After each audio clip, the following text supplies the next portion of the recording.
कहानी जो समझाए सुंदरता का सही मतलब।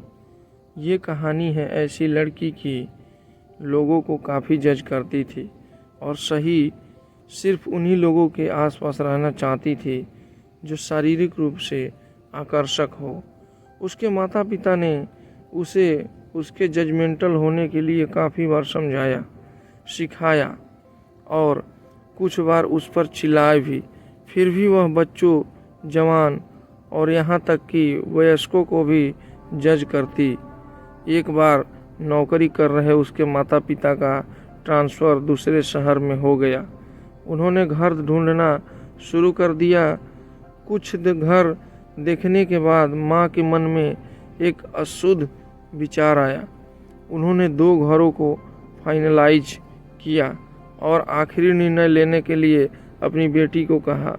वे उसे एक के बाद एक दोनों घरों को देखने के लिए लेकर गए।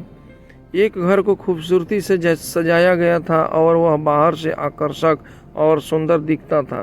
दूसरा उतना ही अच्छा नहीं था और साधारण सफ़ेद पेंट और लकड़ी के गेट की संरचना के साथ साधारण दिखता था। हालांकि जब लड़की को बाहर से सुंदर सीख रहे घर के अंदर ले जाया गया तो माहौल बिल्कुल अलग था। बड़ा सुंदर घर अंदर से बर्बाद दिखता था। उसका कंस्ट्रक्शन काफ़ी पुराना लग रहा था।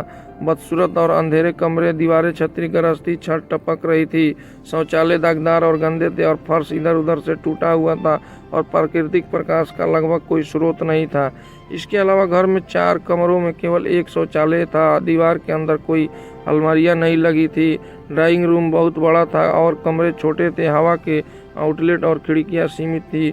उस घर में लड़की तनावग्रस्त और डर हुई महसूस कर रही थी।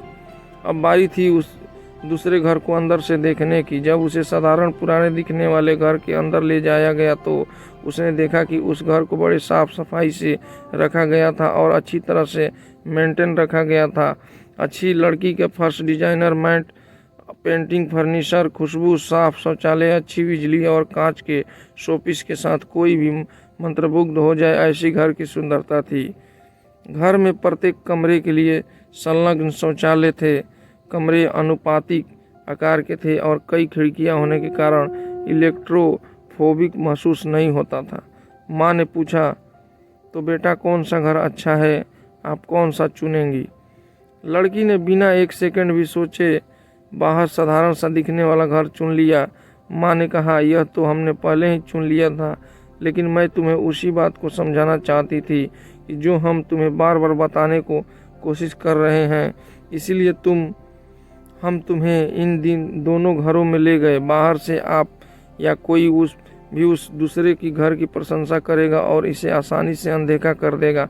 हालांकि जब किसी को वास्तव में वर्षों तक घर में रहना पड़ता है तो वे अंदर जाते हैं, सब कुछ देखते हैं और बाहरी दिखावट अब ज़्यादा मायने नहीं रखती।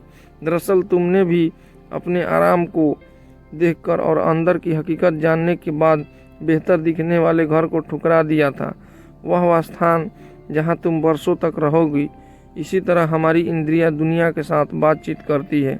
हम अच्छी दिखने वाली चीज़ों और लोगों से मंत्रमुग्ध महसूस करते हैं। वे हमारी इंद्रियों को आकर्षित करते हैं। हालांकि इंद्रियों की उत्तेजना हमारा जीवन नहीं है। हमें सही विकल्प चुनने के लिए गहराई से देखना पड़ता है। यदि हम सुंदरता के पीछे पड़े रहे हैं और दिखावे के आधार पर किसी का मूल्यांकन कर रहे हैं तो यह स्पष्ट रूप से हमारा गलत निर्णय है जो लंबे समय में हमारे लिए नुकसान का कारण बन सकता है। लोगों को आंकने से पहले उनकी गहराई को समझें, नहीं तो लंबे समय में आपको निराशा या पछतावा ही मिलेगा। इस सीख को जीवन भर याद रखें। तो मिलते हैं अगले वीडियो में। नमस्कार, जय हिंद, जय भारत।